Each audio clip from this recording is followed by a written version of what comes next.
नमस्कार साथियों पिछली वीडियो आपको कैसी लगी और उस वीडियो से आपको क्या नया सीखने को मिला। और साथियों आज स्टार्ट करते हैं चाणक्य नीति के 5वें अध्याय की पहली वीडियो। और इसके पहले श्लोक में आचार्य जी ने बताया है ब्राह्मण, क्षत्रिय और वैश्य इन 3 वर्गों का गुरु अग्नि होती है। ब्राह्मण अपने अतिरिक्त सभी वर्गों का गुरु है। स्त्रियों का गुरु उनका पति होता है और घर में आया हुआ अतिथि सभी का गुरु होता है। यानी आचार्य जी ने बताया है ब्राह्मण, क्षत्रिय और वैश्य इनका गुरु अग्नि है। ये कोई भी काम करेंगे तो अग्नि को साक्षी मानकर, अपने गुरु को साक्षी मानकर करेंगे। और ब्राह्मण अपने अतिरिक्त सभी वर्गों का गुरु है। यानी कि कोई भी आप धर्म अनुष्ठान करेंगे तो सबसे पहले कहते हैं ना कि आप ब्राह्मण को बुला लो। यानी कि ब्राह्मण सभी वर्गों का गुरु है। और स्त्रियों का गुरु उनका पति होता है। और घर में आया हुआ अतिथि सभी का गुरु होता है, चाहे वो कोई भी है। अगर अतिथि घर में आया है तो वो सम्माननीय है, उसका सम्मान करना चाहिए। वो गुरु यानी एक सम्मानित व्यक्ति कहलाया गया है, चाणक्य जी ने बताया। अगले श्लोक में साथियों आचार्य ने बताया है घिसने, काटने, तपाने और पीटने इन 4 प्रकार से जैसे सोने का परीक्षण होता है, इसी प्रकार त्याग, शील, गुण एवं कर्मों से पुरुष की परीक्षा होती है।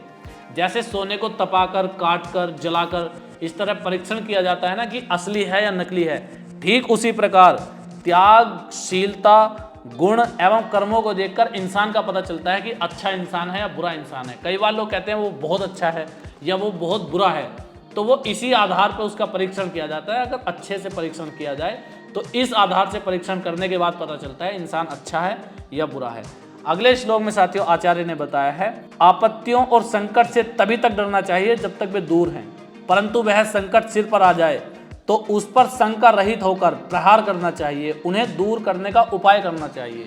यानी कि जब तक कोई दिक्कत, परेशानी या संकट दूर है तो उससे डरना चाहिए। क्योंकि संकटों में साथियों ऐसे नहीं कि वो एक कहावत है ना कि आ बैल मुझे मार, ऐसा नहीं करना चाहिए। किसी भी संकट से जाके नहीं भिड़ जाना चाहिए। लेकिन अगर संकट, विपत्ति सर पे आ पड़े फिर बिल्कुल नहीं घबराना चाहिए। फिर उसका बिल्कुल डट के सामना करो और उससे निकलने के उपाय, उससे निकलने के यत्न करने चाहिए। यही आपके ज्ञान की असली परीक्षा होती है साथियों, कि आपने क्या सीखा, आप परिस्थितियों से कैसे निकल सकते हो। अगले श्लोक में साथियों आचार्य ने बताया है एक ही उदर से, एक ही नक्षत्र में जन्म लेने पर भी 2 लोगों का स्वभाव एक समान नहीं होता। यानी कि एक ही माता के 2 पुत्र हैं, उनका दोनों का स्वभाव एक सा नहीं होता। इस श्लोक में आचार्य ने समझाना चाहा है कि कभी भी इस आधार पे तुलना नहीं कर लेनी चाहिए कि यार इसका भाई तो बहुत अच्छा है तो ये भी अच्छा होगा, या इसका भाई बहुत बुरा है तो ये भी बुरा होगा। हर इंसान के कर्म, हर इंसान के स्वभाव अलग अलग होते हैं। इस बात से इसका कोई लेना देना नहीं है कि ये भाई भाई हैं तो दोनों एक से ही होंगे। अगले श्लोक में साथियों आचार्य ने बताया है मूर्ख पंडितों से, निर्धन धनियों से और वेश्याएं कुलवधुओं से तथा विधवाएं सुहागनों से द्वेष करती हैं, यानी कि ईर्ष्या रखती हैं। कौन कौन?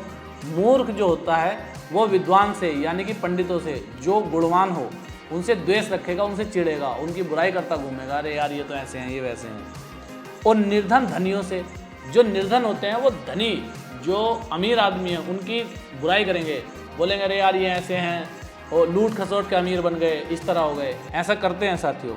और वेश्याएं कुलवधुओं से, वेश्याएं कुलवधुओं से द्वेष यानी कि ईर्ष्या रखती हैं।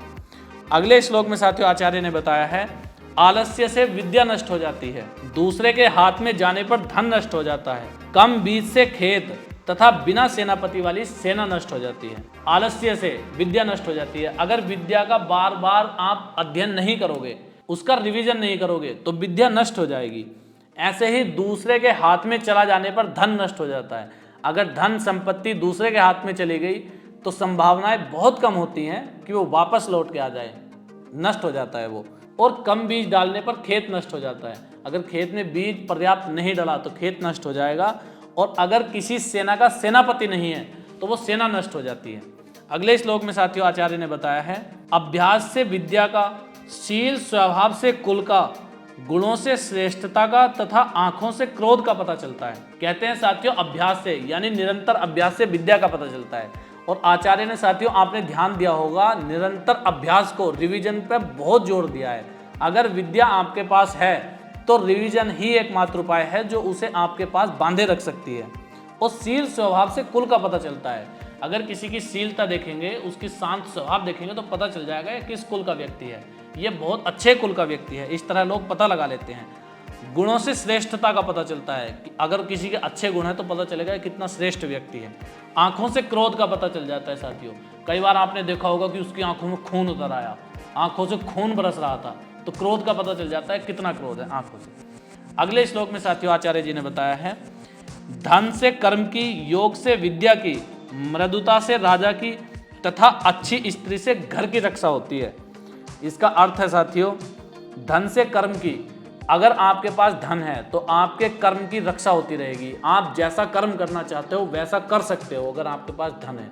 कई बार ऐसा होता है आदमी बहुत अच्छे कर्म करना चाहता है लेकिन धन पर्याप्त ना होने के कारण वो अच्छे कर्म नहीं कर पाता, वो अपने लालन पालन में, अपना लोट बदल में ही फंसा रह जाता है साथियों। योग से विद्या की, अगर आपके पास विद्या है तो योग से उसकी रक्षा होती है। मृदुता से राजा की, यानी कि अगर किसी राजा का व्यवहार मृदु है तो उसकी रक्षा होती रहेगी। लोग बाग उसे चाहेंगे कि यही राजा बने, यही राजा रहे, आजीवन उसका राज चलता रहेगा, बहुत लंबे समय तक उसका राज चलेगा अगर राजा में मृदुता है तो।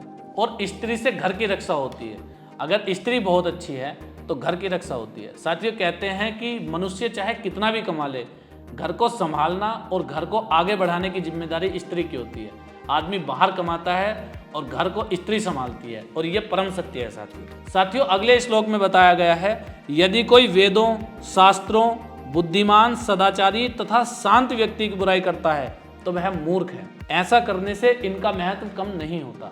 यानी कि अगर कोई वेदों की बुराई करता है या शास्त्रों की बुराई करता है या बुद्धिमान व्यक्ति की, सदाचारी, शांत व्यक्ति की बुराई करता है तो वो अपना महत्व कम कर लेता है, और इन वेद, शास्त्र, बुद्धिमान व्यक्ति, इन लोगों पर उसके बुराई करने का कोई प्रभाव नहीं पड़ता। ठीक है साथियों, आज की वीडियो में इतना ही था।